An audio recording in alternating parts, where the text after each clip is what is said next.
सबके बहुत बहुत धन्यवाद। हम कहने छलहुँ हेँ जे अगिला वीडियोमे फेर भेंट देब।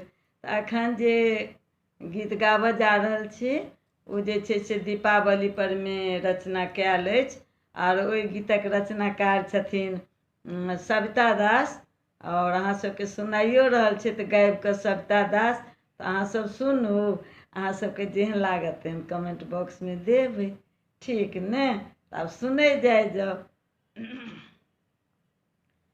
आई दीपावली राति हे लक्ष्मी घर अइली। आई दीपावली राति हे लक्ष्मी घर अइली। दीप जराऊ चारू कात हे लक्ष्मी घर अइली। आई दीपावली राति हे लक्ष्मी घर अइली। झाड़ी बहारी दरिद्र भगाऊ सब, झाड़ी बहारी दरिद्र भगाऊ सब। रंगोली बना कर घर के सजाऊ सब। फूलक हार बनाऊ आई दीपावली राति में फूलक माला लगाऊ लक्ष्मी घर अइली। आई दीपावली राति हे लक्ष्मी घर अइली। कुम्हारक घर सँ दिया मंगाऊ सब, कुम्हारक घर सँ दिया मंगाऊ सब। गाय के घी सँ दीप जराऊ सब। चौमुख दीप जराऊ लक्ष्मी घर अइली। चौमुख दीप जराऊ लक्ष्मी घर अइली।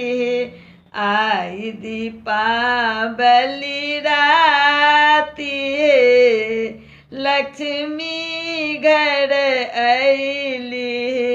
लक्ष्मी गणेश के पूजा करू सब, लक्ष्मी गणेश के पूजा करू सब।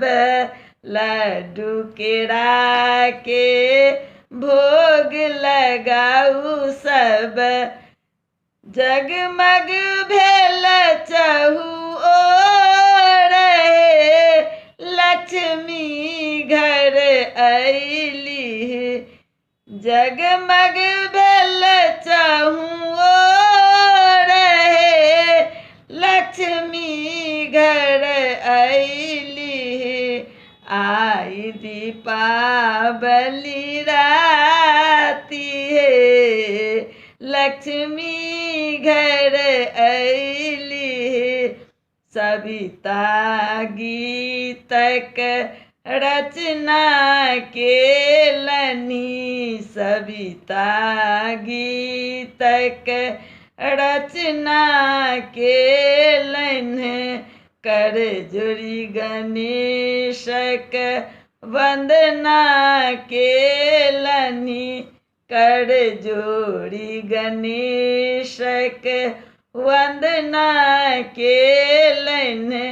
विघ्न बाधा होयत दूर लक्ष्मी घर अइली।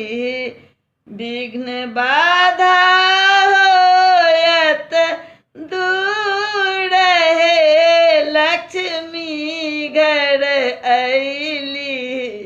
आई दीपावली राती हे लक्ष्मी घर अइली।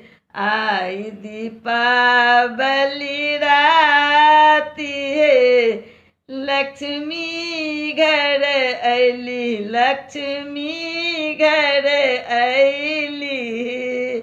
सबके केहन लागल से कमेंट बॉक्स में दे। बहुत बहुत धन्यवाद। अहाँ सबके सही धन्यवाद दै छी।